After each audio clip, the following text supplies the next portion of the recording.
Good morning. It is 8:44 a.m. on Thursday, September 10th, 2020. I'm Christiana Ellis, and I just got up. This is 5 more minutes. So this is once again sort of a second and a half getting up, because I certainly woke up and took Rocket outside and fed him breakfast and then tried to go back to bed and then so on. I feel like I'm not doing a good job of shifting my schedule back to a more ordinary time frame.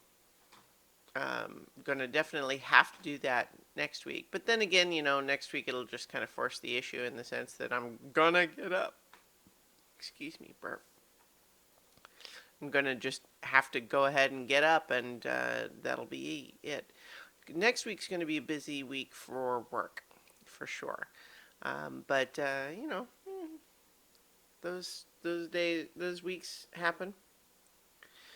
Um, Today and tomorrow, I actually have to do a little bit of evening work.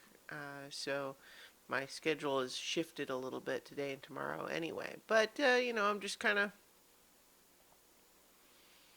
plugging along, right? I actually had a fair amount to do this week. It was a little bit busier this week than I have been in a few weeks. And in some ways, obviously, being busy is stressful, but certainly always knowing what to do, like because it's obvious, oh, this has to be done, so I need to do that. That's focusing in a way that I find actually not relaxing, but like I think that I sometimes have an anxiety then that can creep in when I don't know what I should do. I think that's maybe not too unusual. It's not unusual to be anxious at uncertainty.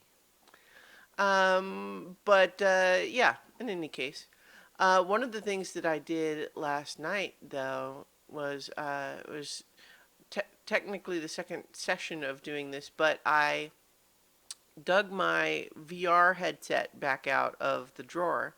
I had put it away for a little while because when Rocket was when I had the pen in the middle of the living room for him, uh, it kind of that's generally the space where I did VR stuff. And so I didn't want to be, tripping over that, or that was in the way. And when I felt like I really needed to be able to put my attention on him at any moment. Sorry, he's wandering around looking for mischief right now. Um, I'd put it away because basically I felt like it was going to be too difficult to manage. But now that he's a little older and can be counted on a little bit more reliably in certain circumstances, and I moved the pen away.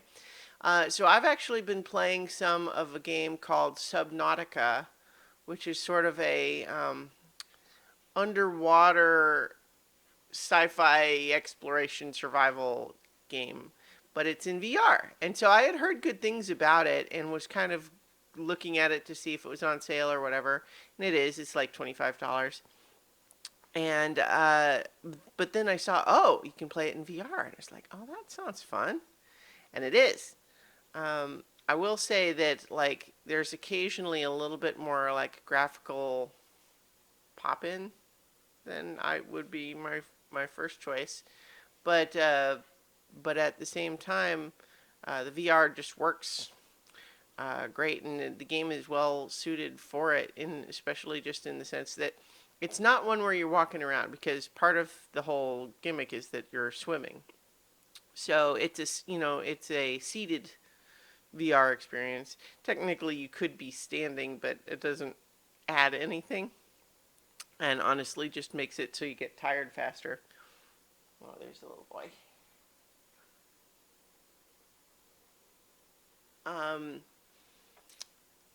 but yeah, so it's kind of neat so far of just having to, You know, you start with your little escape pod, and everything's damaged, and you have to swim around your local little area and try to get enough resources that you can, eat and have water, and then you start trying to find and scavenge equipment so that you can start doing a bit more and venturing further afield. And it's good. It's exciting and sometimes scary so far, but I'm really enjoying it. So, yeah, I guess I'll just go ahead and leave it there because I got to go ahead and start getting to work. And I'll talk to you all tomorrow for 5 more minutes.